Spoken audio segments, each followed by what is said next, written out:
patients who develop testicular cancer tend to fall into two groups initially. Those where we believe the cancer is confined to the testicle.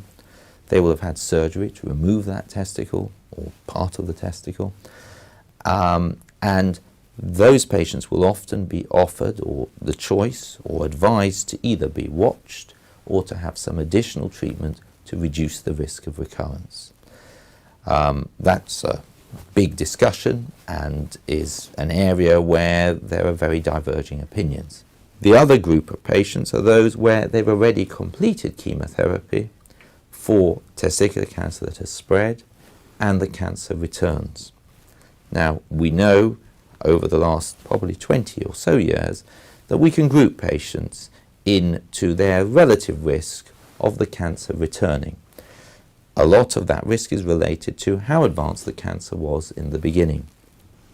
Those patients where the diseases spread to lots of different areas, in particular those where the disease has spread to the liver or the brain or the bones, those patients tend to be at much higher risk of recurrence. Testicular cancer will often reoccur within 2 years after initial treatment, and around about 5% of cases will occur after that.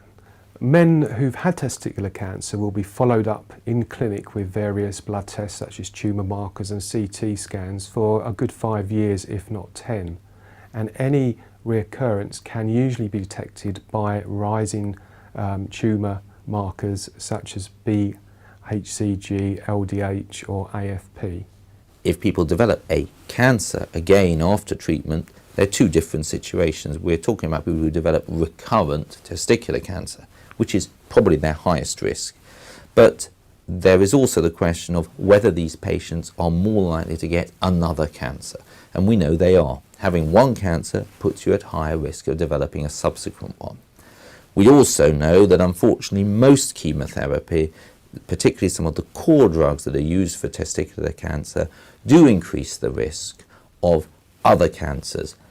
That's why there's been an attempt to minimize the amount of treatment people are having, particularly if we expect that treatment to be successful.